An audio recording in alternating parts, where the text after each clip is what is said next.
My earliest memory of Toronto, I think, is on my parents' front grass, on the front lawn, as we call it.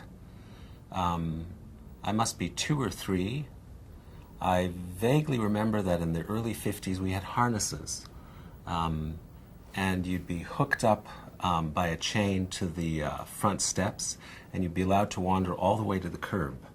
And I remember pushing the limits of the chain and discovering that I couldn't get off the curb, and then going back and feeling free within the grass, and then keeping on pushing the limits. I wasn't angry and I wasn't upset.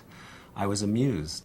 And I think my first real memory of Toronto public space is everything that Toronto is not famous for. The world turned upside down, strange men and creatures, a guy who puts a sword down his throat, a woman who's hairy, terrifying rides where you may feel as if you're about to die any minute, and then you're somehow brought back to life as you get to the top of the roller coaster. That's my first real memory. The rest is gray.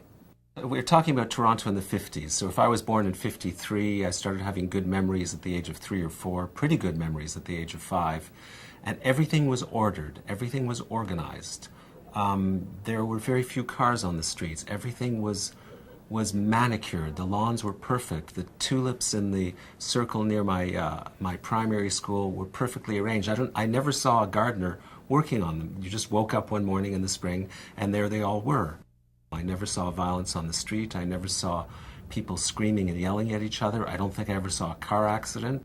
For those who grew up in Toronto, they may remember Elmer the safety elephant. This is a kind of collective discipline where if one person in your school gets hit by a car, then you go down from gold to silver to bronze. And I was very anxious about this because I wanted things to be perfect and I wanted our school to be gold and not silver and bronze. I suppose there's something platonic there. I wanted us all to be men of gold. Everything was organized. Everything was perfect. Everything was fine. The Queen lived far away. And we knew that she was very special because every morning we sang God Save the Queen in front of her picture. We sang the Lord's Prayer, which I still think is very, very nice, and it's been around for 400 or 500 years. I didn't realize that in Elizabethan England people were tortured and killed for not saying it.